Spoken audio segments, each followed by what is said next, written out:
Përshëndetje dhe mirëseardhët në A2 Sot. Gruaja e kryebashkiakut të Tiranës, Ajola Xoxa, ka bërë një kërkesë në gjykatën e posaçme për ndryshim mase sigurie. Për të mësuar më shumë detaje, do të lidhemi më njëherë me kolegun e A2 CNN, Armand Bajrami. Armand, përshëndes atëherë. Çfarë është kjo kërkesë dhe çfarë kërkon më konkretisht pra zonja Xoxa? Andi ditën e sotme, gjykata e posaçme shqyrton një kërkesë penale të bërë nga Ajola Xoxa, bashkëshortja e kryebashkiakut të Tiranës Erion Veliaj, të dy në fakt të pandehur në të njëjtën dosje penale që është në shqyrtim në themel në gjykatën e posaçme. Bashkëshortja e kryebashkiakut, zonja Xoxa, kërkon ndryshim, zëvendësim të masave të saj të mëparshme të sigurisë, të masës detyrim për paraqitje dhe atë të ndalimit të daljes jashtë vendit. Masa sigurie që janë caktuar prej shkurtit të vitit 2025 për llogarit hetimit nisur ndaj saj atë kohë dhe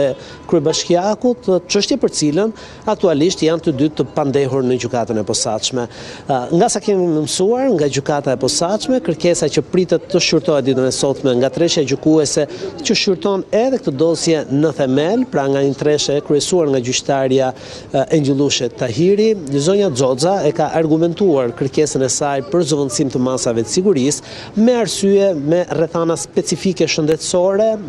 pritjen e një fëmije që zonja Xoxa është aktualisht në pritje të një fëmije dhe për këtë shkak prej nevojës shëndetësore për të dalë jashtë vendit, pikërisht ky është argumenti i përdorur prej saj para gjykatës pra për të kërkuar zëvendësimin e masës sigurisë. Risjell në vëmendje që arsyet shëndetësore, pra kjo situatë specifike shëndetësore e zonjës Xoxa e ka penguar atë me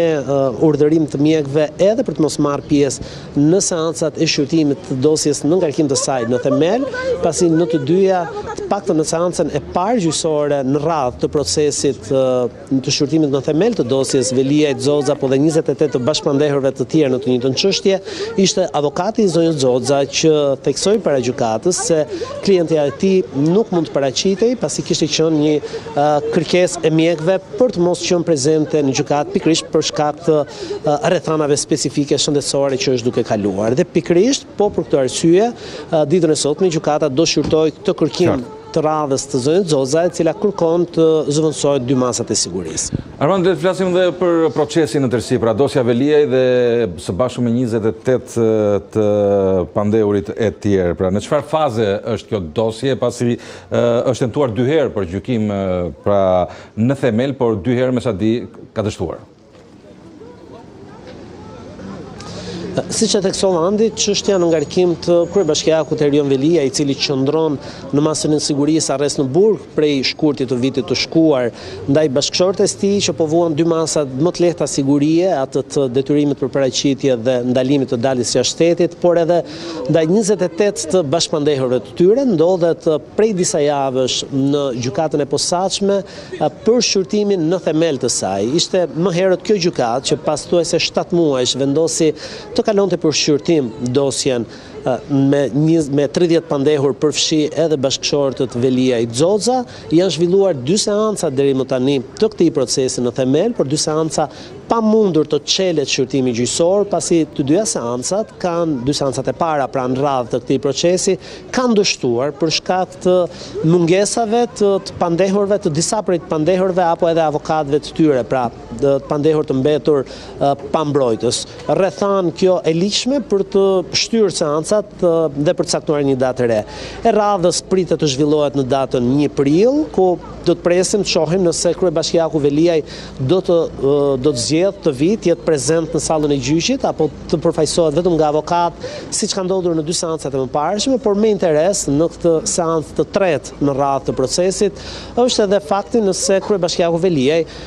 është i njohur apo jo me aktet e dosjes, pasi siç kemi raportuar në seancën e fundit, në seancën e dytë në radhë, edhe pse